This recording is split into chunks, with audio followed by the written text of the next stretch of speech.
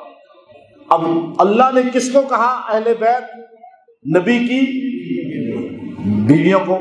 آگے حضرت ابراہیم کی بیوی کو جب بیان کیا تو اہل بیت بولا اگلے پارے میں، پچھلے پاروں میں جا کر۔ اب یہاں پر ہود سورہ کے اندر، اور یہاں جب خطاب کیا اہل بیت بولا، پیچھے خطاب یا نساء النبی، اور آگے کا انما یرید اللہ لیذھب عنکم الرجس اہل البیت، اہل بیت اللہ یہ چاہتا ہے آپ سے نجاست کو، رجس کو دور کر دیا جائے، اور پیچھے خطاب یا نساء النبی کہہ کر ہے نبی کی بیویوں۔ جب اہل بیت بولیں گے قرآن کی نظر میں تو پہلے نبی کی بیوی سیدہ خدیجہ ہوں گی مراد، پھر سودا ہوں گی، پھر عائشہ صدیقہ ہوں گی، پھر ام حبیبہ ہوں گی، پھر سیدہ حفصہ ہوں گی، 9 بیویاں نبی کی مراد ہوں گی۔ سیدہ ام سلمہ کہتی ہیں سرکار پر جب یہ آیت اتری اور یہ آپ نے آیت پڑھی سرکار دو عالم صلی اللہ علیہ وسلم نے، تو آپ نے فرمایا جاؤ علی کو بلاؤ، روح المعانی علامہ علوسی، اور روایت ام سلمہ رضی اللہ عنہا کی، اور اتنے بڑا مفسر لا رہا ہے، فرمایا حضور نے فرمایا جاؤ علی کو بلاؤ، فاطمہ کو بلاؤ، حسن کو بلاؤ، حسین کو بلاؤ۔ جب حضرت فاطمہ کو لایا گیا، حضرت حسن کو لایا گیا، حضرت حسین کو لایا گیا، حضرت علی کو لایا گیا، آپ نے اپنی چادر کو یوں پھیلا لیا جس کملی کی قسم قرآن میں اللہ کھاتا ہے، یا ایھا المزمل، آپ نے اپنی کملی کو یوں کھول لیا اس طرح، اور آپ نے فرمایا علی ادھر آ جا، علی کو اس میں داخل کر لیا، حضرت فاطمہ سے کہا ادھر آ جاؤ، ان کو بھی ساتھ جوڑ لیا، حضرت حسن کو کہا ادھر آ جاؤ، حسین کو کہا ادھر آ جاؤ، سیدہ، اور آپ نے یوں کہا اللہم ہؤلاء اہل البیت، اللہ یہ بھی تو میرے اہل بیت ہیں۔ یہ اعزاز دیا سرکار نے، یہ اعزاز دیا زبان نبوت نے، چادر کے اندر حضرت علی کو لایا، چادر کے اندر حضرت فاطمہ کو لایا، چادر کے اندر حضرت حسن حسین کو لایا، اور دعا دیتے ہوئے فرمایا اللہم ہؤلاء اہل البیت، اللہ یہ بھی تو میرے اہل بیت ہیں، ان کو بھی تو اہل بیت میں شامل کر لے۔ سیدہ ام سلمہ کہتی ہیں میں نے چادر ایک طرف یہ نیچے تھی، میں نے چادر اٹھائی اپنے اوپر کرنے کے لیے کہ مجھے بھی اللہ شامل کر دے، یہ تو قسمت والے کو اعزاز ملتا ہے اس چادر کے نیچے آنے کے لیے۔ تو آپ نے جب چادر اپنے اوپر کھینچنے لگی، حضور نے فرمایا ام سلمہ چھوڑ دے، تو پہلے سے اہل بیت ہے، بیوی تو پہلے سے اہل بیت ہے، تجھے تو رب نے بنایا ہے، ان کو میں نے بنایا ہے۔ جن کو رب نے اہل بیت کہا وہ بھی مقدس، جن کو رسول اللہ نے اہل بیت کہا وہ بھی مقدس، ان کو اللہ نے کہا اہل بیت، ان کو رسول اللہ نے کہا اہل بیت، ہم ان کو بھی مانتے ہیں ان کو بھی۔ اب آپ نے فرمایا طبرانی کی روایت معجم کبیر کے اندر علامہ طبرانی بڑی بہترین حدیث لائے، فرمایا نبی پاک صلی اللہ علیہ وسلم نے فرمایا لوگو میں شجرتن، میں ایک درخت ہوں، درخت ایسا ہوں جو پھلدار ہوتا ہے، میں پیغمبر ہوں، میرا درخت سے نسبت ہے، درخت سے مثال دیتے ہوئے سمجھاتا ہوں، میں درخت ہوں، وفاطمۃ حملھا، فاطمہ اس کا وہ پھل ہے جو پھوٹنے کے قریب ہوتا ہے، پکنے کے قریب ہوتا ہے، فاطمہ اس کا پھل ہے، وعلی لقاحھا، اور علی اس کا وہ پھول ہے جو پھل سے پھول بنتا ہے اور پھول بننا شروع ہو جاتا ہے اور پھول بننے کے قریب ہوتا ہے۔ والحسن والحسین ثمرھا، حسن اور حسین اس کا پھل ہے جو بن چکا ہے، جس میں سے خوشبو بھی آتی ہے اور وہ ہر ایک کی ضرورت بھی ہے۔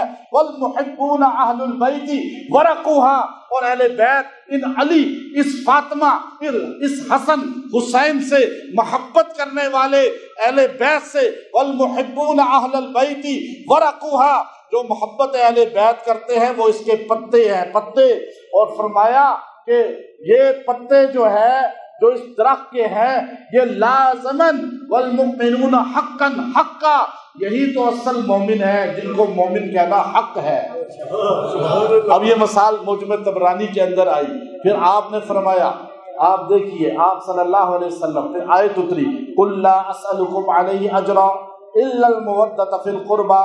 اب ابن کثیر تفسیر ابن کثیر کے اندر، مفتی شفیع صاحب معارف قرآن کے اندر، اور یہ حدیث لائے امام قرطبی اپنی تفسیر میں، اس پر بڑا لمبی تفسیر لائے جب یہ آیت اتری، اور یہی بات جو ہے ترمذی کے اندر موجود ہے، یہی بات جو ہے علامہ بہقی لے کر آئے ہیں، پوری حدیث ہے۔ جب یہ لما نزلت هذه الآیہ، اور جب یہ لا اسألکم علیہ اجرا الا المودۃ فی القربى قالوا یا رسول اللہ من قرابتک هؤلاء الذین وجبت علینا مودتهم، یا رسول اللہ آپ نے آیت اتری ہے، ایک ایسی آیت ہے جو اس سے پہلے نہیں اتری، کہ ایسی کوئی قرآن میں آیت نہیں ہے جو نبی کے اہل بیت پر اتنی دلالت کرتی ہے، ایسے ان کی شان کو واضح کرتی ہے، ان کی عظمت کو واضح کرتی ہے۔ یا رسول اللہ اس میں اللہ نے کہا ہے اور آپ نے فرمایا، اللہ نے آپ کی زبان سے کہلوایا، لوگوں میں تم سے صلہ نہیں مانگتا، بس میرے گھرانے سے پیار کرنا، میرے اہل بیت سے پیار کرنا۔ یا رسول اللہ من قرابتک هؤلاء الذین وجبت علینا مودتهم، یا رسول اللہ ہمیں بتائیں تو صحیح وہ اہل بیت کون ہیں جن سے ہم محبت کریں تو آپ راضی ہوں گے، آپ راضی ہوں گے تو اللہ راضی ہوگا۔ تو آپ نے فرمایا العلی والفاطمۃ وابناہما، علی، فاطمہ اور اس کے دو بیٹے۔ آپ نے حسن حسین کا ذکر کیا۔ اب آپ کی نسل چلی ہی، ابن ماجہ کے اندر حدیث آئی، آپ نے فرمایا ہر انسان کی نسل بیٹے سے چلتی ہے، لیکن مجھے اللہ نے اعزاز دیا کہ میری نسل بیٹی فاطمہ سے چلے گی، یہ اعزاز آپ کو ملا۔ اب یہ حدیث، اگلی حدیث جو ہے یہ بہت سی کتب کے اندر آئی ہے، اتنی جامع حدیث ہے۔ فرمایا لحب اہل البیت ولحبہ، احب اہل البیت لحبہ، یہ حدیث مسلم میں بھی آئی ہے، احب اہل البیت لحبہ، میرے اہل بیت سے پیار کرو میری محبت کی وجہ سے۔ ہم حسن سے کیوں پیار کرتے ہیں، حضرت حسین سے کیوں پیار کرتے ہیں، اور ان کے خاندان سے کیوں پیار کرتے ہیں؟ نبی کی محبت کی وجہ سے۔ اب یہ حدیث مسلم میں ہے، اور یہ حدیث آئی حجۃ الوداع کے بعد، جب نبی پاک صلی اللہ علیہ وسلم واپسی مدینہ کے لیے حج کر کے چلے، وہ غدیر خم کے مقام پر ایک تالاب ہے، وہاں پر آپ جو ہے حضرت بریدہ رضی اللہ تعالیٰ عنہ نے شکایت کی حضرت علی المرتضیٰ کی رضی اللہ عنہ کی، اور انہوں نے کچھ جملے کہے، حضور نے اس وقت فرمایا لمبی نصیحت ہے، اس کے بعد فرمایا لوگو احب اہل البیت لحبہ، میرے اہل بیت سے پیار کرو اگر مجھ سے پیار کرتے ہو، پھر ان کی غلطیاں نہ دیکھو، پھر ان کی کوتاہیاں نہ دیکھو۔ اب یہ حدیث، اس کے علاوہ ایک دوسری حدیث ہے جو مسلم کے اندر آئی ہے، جو دیگر کتب سیاح کے اندر آئی ہے، پھر وہ طبرانی نے، مصنف ابن ابی شیبہ نے، اور مصنف ابن عبد الرزاق نے، پرانی حدیث کی کتابیں جو ان سے بھی پرانی ہے، بخاری سے بھی، موطا امام مالک کے اندر آئی ہے، پھر وہ طبرانی کے اندر آئی ہے، اور سیر اعلام النبلاء کے اندر آئی ہے، اور وہ امام ابن کثیر بہت کثرت کے ساتھ اپنی تفاسیر کے اندر لائے ہیں، اور اتنی مضبوط حدیث جو امام مسلم نے بڑے جو ہے دھڑلے کے ساتھ اس کو بیان فرمایا، اور بخاری نے بھی اس کو بیان فرمایا۔ آپ نے فرمایا انی تارک فیہما فیکم خلیفتین، یاد رکھو میں تمہارے اندر اپنے 2 خلیفہ چھوڑ کے جا رہا ہوں. حضور علیہ السلام کا آخری وقت تھا، آپ دنیا سے جا رہے تھے، آپ کا وصال ہونے والا تھا، اور آپ اس وقت صحابہ کو جمع کیا. صحابہ نے فرمایا یا رسول اللہ کوئی وصیت ہو جائے، کوئی نصیحت ہو جائے، ہمیں بتا دیں آپ کے بعد ہم کیا کریں گے، ہم کیسے زندگی گزاریں، ہم کیسے گمراہی سے بچیں گے. سرکار دو عالم صلی اللہ علیہ وسلم کو پتہ چل گیا تھا، مدینے میں پتہ چل گیا تھا، مدینے والوں نے محسوس کر لیا تھا 1,00,000 بندہ مسلمہ کذاب کے ساتھ وہ کس طرح ختم نبوت کا منکر ہو چکا تھا، کس طرح جو ہے منکرین زکوٰۃ کا بہت بڑا گروپ جو ہے وہ تیار ہو چکا تھا، کس طرح جو ہے بہت بڑی تعداد مرتد ہوتی چلی جا رہی تھی. اور یہ سارے فتنے اس زمانے میں شروع ہو چکے تھے. اس وقت صحابہ نے پوچھا یا رسول اللہ آپ چلے جائیں گے، ہم بعد میں کس طرح ہدایت پر رہیں، کس طرح گمراہی سے بچیں، ہم گمراہ نہ ہوں، ہم اسلام کو نہ چھوڑیں، ہماری اولادیں اسلام سے بیزار نہ ہوں. آج یاد رکھیے گا جو بندہ ان 2 چیزوں کو تھام لے گا نہ اس کی نسل خراب ہوگی نہ وہ خود خراب ہوگا. یہ 2 چیزیں امام مسلم لائے ہیں اپنی کتاب کے اندر. آپ نے فرمایا انی تارکم، میں چھوڑ کے جا رہا ہوں خلیفتین، 2 اپنے خلیفہ تمہارے اندر، ان 2 کو تم نے پکڑا تو اللہ تمہیں گمراہ نہیں کرے گا. فرمایا کتاب اللہ حبل ممدود بین السماء والارض، ایک اللہ کی کتاب ہے جو اللہ کی رسی آسمان سے لٹک رہی ہے اور زمین تک آ رہی ہے. یہ اللہ کی کتاب جو بالکل صحیح ہے، جس میں کوئی شک نہیں، جس میں کوئی عیب نہیں. تم نے اس کتاب اللہ کو مضبوطی سے پکڑ لیا، تم گمراہ نہیں ہوگے. وعطرتی اہل البیتی، اور میری اولاد میرے اہل بیت، وَإِنَّهُمَا لَن يَتَفَرَّقَا وَإِن يَرِدَا عَلَى الْحَوْضِ، اگر تم نے مضبوطی کے ساتھ میرے اہل بیت کو تھام لیا، اللہ کی کتاب کو تھام لیا، تم حوض کوثر پہ میرے پاس پہنچ جاؤ گے، پھر تمہیں کوئی رستے میں روکے گا نہیں. حوض کا جام پینا چاہتے ہو تو اہل بیت کا ذکر کریں، قرآن کا ذکر کریں، قرآن سے محبت کریں، اہل بیت سے محبت کریں، قرآن کا تذکرہ کریں، اہل بیت کا تذکرہ کریں. اہل بیت اتنے قیمتی ہیں، اتنے اہم ہیں کہ حدیث یہ بھی طبرانی کے اندر آئی ہے، مستدرک حاکم کے اندر بھی آئی ہے. آپ نے فرمایا مثل اہل البیت کمثل سفینۃ نوح، میرے اہل بیت کی مثال نوح علیہ السلام کی کشتی کی طرح ہے. جو کشتی نوح پہ سوار ہو گیا وہ کنارے لگ گیا، وہ کامیاب ہو گیا، وہ ڈوبنے سے بچ گیا. اور جس نے کشتی نوح کو چھوڑ دیا وہ نبی کا بیٹا ہو کے بھی غرق، نبی کا بیٹا ہو کے بھی غرق ہو گیا. چاہے کتنے بڑے آپ علامہ بن جائیں، کتنے بڑے حاجی بن جائیں، کتنے بڑے تبلیغی بن جائیں، کتنے بڑے عالم مفتی اور مدرس بن جائیں، ڈاکٹر انجینئر بن جائیں، تہجد گزار بن جائیں، اگر اہل بیت کو چھوڑ دیا تو جہنم یقینی ہے. کیونکہ کمثل سفینۃ نوح ہے.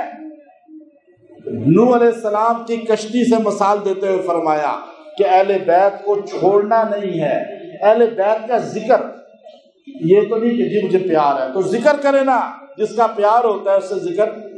آج افسوس یہ ہے سنیت کے لیے، بڑے افسوس سے آپ نیٹ کھول کے دیکھیں اہل بیت پہ آپ کو سنیوں کے بیان کم ملے، بہت کم ملے، اور کرتے سارے بیان ہیں لیکن نیٹ پہ نہیں ملے. دھڑلے کے ساتھ کریں. کشمیر ہمارا ہے لیکن قبضہ کس کا ہے کس کا کشمیر؟ اہل بیت ہمارے ہیں، نام کوئی اور لیتا ہے. وہ اہل بیت سے 1% بھی نہیں ہے ان کی نسبت، نہ زندگی نہ اعمال. اہل بیت ہمارے ہیں. آپ دیکھیے اہل بیت رسول صلی اللہ علیہ وسلم، ان کے ساتھ محبت جزء الایمان ہے. آپ صلی اللہ علیہ وسلم نے جو ہے بار بار اس کا تذکرہ فرمایا. حرات کے اندر امام ابن جوزی رحمۃ اللہ علیہ نے اپنی کتاب کے اندر لکھا، حرات کے اندر ایک خاندان تھا افغانستان میں، اور وہ سید تھا، اور غربت آئی اس عورت پہ تنگدستی آئی اور وہ سمرقند بخارا چلی گئی۔ سمرقند میں جب وہ پہنچی، یتیم بچے اس کے ساتھ تھے، عورت غریب تھی، تو پتہ چلا یہاں ایک بندہ ہے جو مسلمان ہے لیکن بہت مالدار ہے، اور ایک بت پرست ہے اور آگ کی پرستش کرنے والا ہے، اور وہ بھی مالدار ہے۔ تو اس نے کہا میں کافر کے پاس نہیں جاتی، میں مسلمان سے معاملت لیتی ہوں۔ اسے جا کر کہا کہ ہماری مدد کرو، ہم پردیسی ہیں، ہم آل رسول میں سے ہیں، میں نبی پاک صلی اللہ علیہ وسلم کے گھرانے میں سے ہوں۔ تو اس نے کہا یا تو سارے آگے کہتے ہیں ہم آل رسول ہیں، سارے اہل بیت کے بنتے ہیں، سید بنتے ہیں، تیرے پاس کوئی سرٹیفکیٹ ہے، کوئی سند ہے؟ اس نے اپنے لحاظ سے بات ٹھیک کہی، کیونکہ عرب لوگ آج بھی، میں نے مکہ مدینہ میں دیکھا ہے، جو سید ہیں آل شریف کہلاتے ہیں، وہ اپنی سند شجرہ پورا لکھ کے لگاتے ہیں گھر میں، یہ نہیں کہ یوں چلتے پھرتے کو کہے میں سید ہوں، ہمیں کیا پتا، شجرہ دکھاؤ نا، شجرہ لگانا چاہیے۔ اگر آپ سید ہیں آپ کے گھر میں شجرہ ہونا چاہیے کہ آپ آل رسول ہیں، آپ کی ایک شان ہے، ایک عظمت ہے۔ پھر زکوٰۃ آپ پہ نہیں لگتی، پھر ادھر آپ زکوٰۃ بھی مانگ رہے ہیں اور سید بھی اپنے آپ کو کہہ رہے ہیں، ادھر آپ جو ہے صدقے بھی مانگ رہے ہیں اور اپنے عباسی پہ زکوٰۃ نہیں لگتی، قریشی پہ نہیں لگتی، آل عقیل پہ نہیں لگتی، آل جعفر پہ نہیں لگتی، ہاشمی پہ نہیں لگتی، لیکن آپ زکوٰۃ مانگتے پھر رہے ہیں۔ تو آپ کو بھائی آپ عباسی ہیں تو آپ اصل عباسی ہیں تو آپ پہ زکوٰۃ نہیں لگے گی، آپ ہاشمی ہیں آپ پہ زکوٰۃ، آل رسول پہ زکوٰۃ نہیں ہے۔ تو مسئلہ بھی لوگوں کو نہیں پتا، تو اس نے کہا کہ شجرہ کوئی سند دکھاؤ، عورت نے کہا سند تو نہیں ہے، اس نے کہا میں ایسے نہیں دیتا۔ وہ چلی گئی اس آتش پرست کے پاس، آتش پرست نے جو ہے پوچھا کون ہو؟ کہا میں ہرات سے آئی ہوں، میں مسلمانوں کے پیغمبر کی نسل میں سے ہوں، اولاد میں سے ہوں۔ اس نے کہا محمد صلی اللہ علیہ وسلم کی اولاد میں سے ہو؟ وہ کھڑا ہو گیا، اس نے کہا مرحبا مرحبا، نبی پاک صلی اللہ علیہ وسلم کے گھرانے کی کوئی فیملی آئی ہے۔ بیوی کو کہا چلو اس کے ساتھ جاؤ، اس کی بچیوں کو لے کر آؤ، یہ گھر خالی کراؤ، ایک کمرہ اس کو دے دو، اس کا کھانے کا انتظام ہماری طرف سے ہے، یہ حضور کے گھرانے سے ہے۔ اب جس کو محبت ہوتی ہے تو وہ حضور علیہ السلام کے جوتے سے بھی پیار کرتا ہے، حضور کے جسم کی مٹی سے بھی پیار کرتا ہے، حضور علیہ السلام کے نام سے بھی پیار کرتا ہے۔ گھرانہ تو بہت بڑی چیز ہے۔ تو اس نے رات کو سو گئے دونوں، تو مسلمان نے دیکھا جنت سامنے ہے، ایک عالی شان محل بنا ہوا ہے۔ تو فرشتہ کھڑا تھا، اس سے پوچھا یہ محل کس کا ہے؟ کہا یہ اللہ نے بنایا، مسلمان ایک ہے اس کے لیے، سمرقندی مسلمان ہے۔ اس نے کہا میں ہی مسلمان ہوں۔ کہا سند دکھا کہ تو مسلمان ہے، سرٹیفکیٹ دکھا، تجھے پتا ہے میرے پیغمبر کی بیٹی آئی تھی، تو نے سند مانگی تھی، تو نے اس سے کہا تھا سرٹیفکیٹ دکھا اپنے سید ہونے کا۔ ایک دم اس کی آنکھ کھل گئی، اسی حالت میں بھاگا، اپنے بندوں سے کہا تلاش کرو وہ کہاں گئی آل رسول کی عورت۔ انہوں نے کہا جی آتش پرست نے اسے پناہ دے دیا، یہ وہاں گیا، اسے کہنے لگا میرے مہمان ہیں واپس کر دو۔ اس نے کہا تمہارے مہمان نہیں ہیں، اب میرے بن چکے ہیں مہمان۔ اس نے کہا یہ 300 دینار لے لو، ابن جوزی کہتے ہیں 300 دینار اٹھا کے اس کو حوالے کیے، جو پاکستانی 90 لاکھ کے قریب بنتا ہے۔ اس نے کہا یہ لے لو، مجھے میرے مہمان دے دو۔ تو اس آتش پرست نے کہا کل تک تو شاید لے لیتا، لیکن رات جب تجھے ڈانٹ رسول اللہ سے پڑ رہی تھی خواب میں وہاں کھڑا سن رہا تھا، اور میں نے اس کے بعد کلمہ پڑھ کے رسول اللہ کی غلامی کر لی۔ اب یہ مہمان میرے ہیں اور ان کی وجہ سے مجھے اسلام بھی مل گیا ہے، جنت بھی مل گئی۔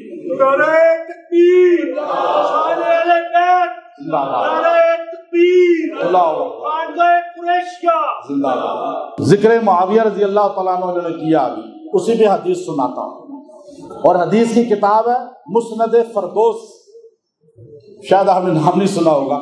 اس میں ایک حدیث، اچھا حدیث کی انداز بھی مختلف ہے۔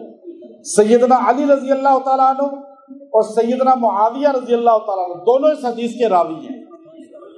یہ حدیث ایسی حیرت انگیز ہے، جس کو روایت کرنے والا ایک طرف مولا علی ہے اور ایک طرف امیر معاویہ ہے رضی اللہ عنہ۔ اب حدیث کیا ہے؟ فرمایا لوگوں اہل بیت رسول سے پیار کرو۔ سرکار مدینہ نے فرمایا اور اس کی وجہ سے تمہیں 7 انعامات ملیں گے۔ اہل بیت رسول سے پیار کرو، اس کی وجہ سے تمہیں 7 انعامات ملیں گے۔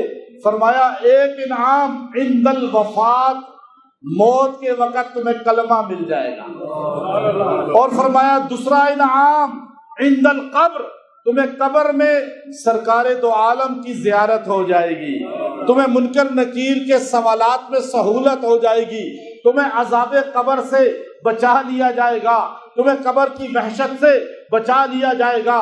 پھر فرمایا تیسرا انعام یہ ملے گا عند الکتاب، تمہارا جب حساب کتاب ہوگا، جب حشر کا میدان ہوگا، سارے پریشان ہوں گے، سارے ٹینشن میں ہوں گے، اس وقت اللہ تعالیٰ تمہیں ٹینشن فری کر دے گا۔ تمہارا حساب کتاب ہوگا لیکن اتنا سہل ہوگا، اتنا آسان ہوگا کہ تمہیں پریشانی نہیں رہے گی۔ یہ اعزاز تمہیں ایک ملے گا۔ اور فرمایا ایک اعزاز ملے گا عند الصراط، جب تم پل صراط سے گزرو گے، پل صراط ہے جو جہنم کے اوپر ہے، وہاں سے گرنے والا جہنم کی تہ میں چلے جائے گا اور وہ کراس کرنے والا جنت میں داخل ہو جائے گا۔ یہ آخری گھاٹی ہے، یہ آخری لمحہ ہے، یہ آخری جو ہے امتحان گاہ ہے۔ یہاں سے جو پاس ہو گیا وہ ہمیشہ ہمیشہ کے لیے جنت میں چلا گیا۔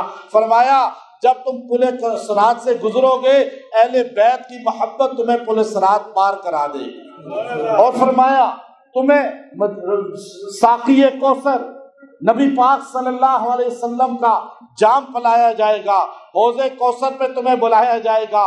حوض کوثر پہ کچھ لوگ ایسے ہوں گے جنہیں دھکے دے کے ہٹا دیا جائے گا، ان کے اعضاء وضو چمک رہے ہوں گے، نور ایمان ان کے چہرے پہ ہوگا، لیکن سرکار فرمائیں گے میرے بعد یہ بدل گئے تھے، انہوں نے دین کو بدل دیا تھا، سنت چھوڑ دی تھی۔ اہل بیت کا منکر حوض کوثر نہیں پائے گا، حوض کوثر پہ پینے والا اہل بیت کا محب ہوگا۔ اور پھر فرمایا آخری انعام یہ ملے گا کہ وہ ابو بکر صدیق جس کو جنت کا ہر دروازہ پکارے گا، ابو بکر کو اللہ تعالیٰ جنت میں یہ اعزاز دے گا کہ کسی کے لیے ہر دروازہ نہیں کہے گا کہ لبیک، یہ نہیں مرحبا یہ جملہ نہیں کہے گا، لیکن ابو بکر کے لیے ہر دروازہ کہے گا، اور یہ اہل بیت سے پیار کرنے والا ابو بکر کے ساتھ جنت میں چلا جائے گا۔ یہ معاویہ رضی اللہ تعالیٰ عنہ، علی رضی اللہ تعالیٰ عنہ اس حدیث کو بیان فرماتے ہیں۔ اہل بیت کے بغیر ایمان کامل نہیں ہو سکتا، اس لیے اہل بیت رسول سے محبت کریں۔ اہل بیت کا آپ علیہ السلام نے فرمایا لا یؤمن احدکم حتی اکون احب الیہ من نفسی وعطرتی احب الیہ من عطرتی وذات احب الیہ من ذاتی، رواہ الطبرانی، یہ طبرانی کی روایت ہے۔ امام طبرانی فرماتے ہیں کہ آپ صلی اللہ علیہ وسلم نے فرمایا کہ تم مومن نہیں ہو سکتے، تم کامل ایمان والے نہیں ہو سکتے جب تک تم اپنی ذات سے بھی زیادہ مجھ سے پیار نہ کرو۔ کون فرما رہا ہے؟ سرکار دو عالم صلی اللہ علیہ وسلم۔ اور فرمایا وَأَهْلِي أَحَبَّ إِلَيْهِ مِنْ أَهْلِي، جب تک تمہیں اپنے گھر والوں سے زیادہ میرے اہل بیت سے پیار نہ ہو تم مومن نہیں ہو سکتے۔ وَإِطْرَتِي أَحَبَّ إِلَيْهِ مِنْ إِطْرَتِي وَذَاتَ أَحَبَّ إِلَيْهِ مِنْ ذَاتِي، اور اپنی ذات سے زیادہ میری ذات کو فوقیت نہ دو۔ یہ اہل بیت کا ذکر ہر جگہ آپ کو ملے گا، اس لیے اہل بیت میں جہاں نبی پاک صلی اللہ علیہ وسلم کی ازواج ہیں، وہاں آپ کی بیٹیاں بھی ہیں، آپ کے بیٹے بھی ہیں، آپ کے نواسے بھی ہیں، نواسوں کی اولاد بھی ہے۔ ہمیں اللہ تعالیٰ سچی محبت اہل بیت رسول سے عطا فرمائے، اور انشاءاللہ یہی محبت ہمیں جنت تک لے جائے گی۔ اب میں آپ کو یہ قرآن پاک کی آیت جو اہل بیت کی شان میں نازل ہوئی، اور گھروں کے اندر اگر نااتفاقی ہو، گھروں کے اندر اگر لڑائی جھگڑے ہوں، بیوی خاوند کی بات نہیں مانتی، خاوند بیوی کی بات نہیں مانتا، بچے سرکش ہو چکے ہیں، گمراہی کی طرف جا رہے ہیں، بے نمازی ہو رہے ہیں، یا گھر بے نمازی بن رہا ہے، یا بے دین بن رہا ہے، یا اسلام سے بیزار ہو رہے ہیں، گھر کے اندر کوئی بھی نجاست آ رہی ہے، چاہے وہ عقائد کی ہے، چاہے وہ اعمال کی ہے، وہ کوئی بھی نجاست ہے، یا اس کے علاوہ رشوت، سود، اس طرح کی رقم آ رہی ہے، غلط پیسہ آ رہا ہے، ان سارے معاملات میں یہ آیت کریمہ تیر بہدف ہے، جس کو اللہ رب العزت نے نبی پاک صلی اللہ علیہ وسلم کے اہل بیت کا ذکر کر کے فرمایا۔ یہ آیت سورہ احزاب کی ہے، آیت نمبر 33 ہے۔ اس میں اللہ فرماتے ہیں انما یرید اللہ لیذھب عنکم الرجس اہل البیت ویطہرکم تطہیرا ویطہرکم تطہیرا۔ اب یہ جو جملہ ہے، اللہ کہتے ہیں میرے نبی آپ کے اہل بیت کو ہم نے ہر نجاست سے پاک کر دیا۔ اب جو کہے نبی پاک صلی اللہ علیہ وسلم کا اہل بیت، بیٹیاں، آپ کے بیٹے، آپ کے نواسے، آپ کی بیویاں ذرا سی بھی کوئی کوتاہی غلطی کر سکتے ہیں یا ان میں سے غلطی نکالے، وہ بندہ مسلمان نہیں رہے گا۔ نبی پاک ہے تو نبی کی بیویاں بھی، نبی کی بیٹیاں بھی، نبی کا آل بھی۔ ہم تو نبی کے صحابہ کو بھی پاک کہتے ہیں، ہم تو نبی کے جوتے کو بھی پاک کہتے ہیں، ہم تو نبی کے جسم سے مس مٹی کو بھی پاک کہتے ہیں، بلکہ ہمارے اکابر کا عقیدہ ہے نبی کے جسم سے مس ہونے والی مٹی عرش مالا سے افضل ہے۔ ہم سے زیادہ کون پیار کرے گا اہل بیت سے؟ ہم سے زیادہ کون پیار کرے گا اصحاب رسول سے؟ اس لیے ہم ایک آنکھ صحابہ کو سمجھتے ہیں اور ایک آنکھ اہل بیت کو سمجھتے ہیں۔ جو ایک آنکھ اپنی پھوڑنا چاہتا ہے وہ تو دجال بن جائے گا، جو خالی اہل بیت کرے گا تو اس کی ایک آنکھ گئی نا۔ تو ایک آنکھ والا کون ہے؟ دجال ہی ہے نا، تو وہ تو دجال بن جائے گا۔ جو صحابہ کو مانے اہل بیت کو نہ مانے، دجال۔ جو اہل بیت کو مانے صحابہ کو نہ مانے، دجال ہے یا نہیں؟ دونوں کو ماننے والا سنی ہے، اہل سنت ہے، ناجی ہے، جنتی ہے، نبی کا غلام ہے، جو صحابہ کو بھی سب کو مانے، اہل بیت کو بھی سب کو مانے۔ اب یہ اللہ نے قرآن میں فرمایا، آپ کے گھر میں مسائل ہیں، پریشانیاں ہیں، جھگڑے ہیں، ایک دوسرے کو نہیں مان رہے، ایک دوسرے کی خلاف ورزی کر رہے ہیں، آپ یہ آیت نمبر 33 سورہ احزاب، انما یرید اللہ لیذھب عنکم الرجس اہل البیت ویطہرکم تطہیرا، آپ اس کو پڑھیں 33 مرتبہ، 33 ٹائم پڑھ کے اسے کھانے پہ دم کریں، گھر والوں کو کھلایا کریں، انشاءاللہ 11 دن یہ عمل کریں، اللہ ان کا ظاہر باطن پاک کر دے۔ اور جو بغض رکھتا ہے اللہ کے ولیوں سے، اہل بیت سے، صحابہ سے، اس کے بھی کھلا پلا دیں، یا غائب ہے تو پڑھ کے دعا کر دیں، اللہ اس کا دل بھی ان کی طرف راغب کر دے گا۔ وآخر دعوانا الحمدللہ۔